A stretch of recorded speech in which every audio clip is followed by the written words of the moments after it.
pour assurer la bonne vulgarisation des recommandations issues des assises nationales.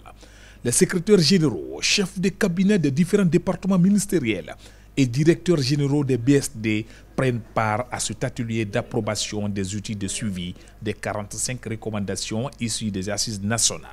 Cette rencontre a pour but de préparer une tournée de suivi du niveau de mise en œuvre des recommandations dans les départements ministériels et institutions du pays. Au quotidien, les départements ministériels prennent des actions, prennent des initiatives, portent des projets qui concourent à la mise en œuvre des recommandations des assises nationales, mais cela n'est pas sûr. Alors nous, en tant que commission en charge du suivi, nous nous retrouvons pour faire le tour des ministères, pour relever ces aspects-là, afin de faire une communication auprès des populations, auprès des partenaires techniques et financiers, pour que chacun sache que tout le travail qui a été abattu lors des assises nationales est en train d'être mis en œuvre. Pour cette campagne de vulgarisation des 45 recommandations, les acteurs se disent outillés face au défi d'informer et de sensibiliser les populations sur la portée du rapport.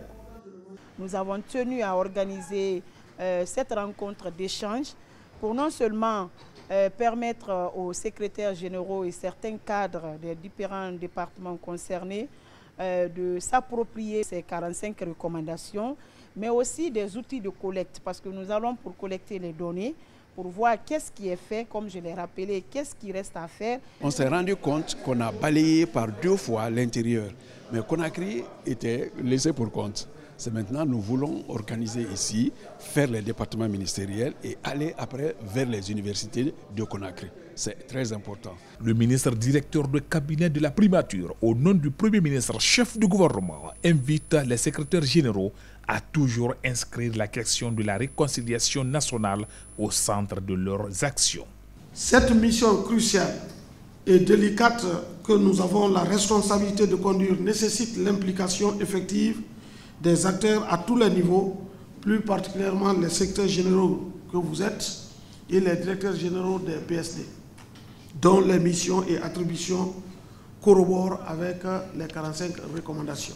Cette présente rencontre, donc cet atelier, a pour but de préparer une tournée de suivi du niveau de mise en œuvre des recommandations dans vos départements respectifs.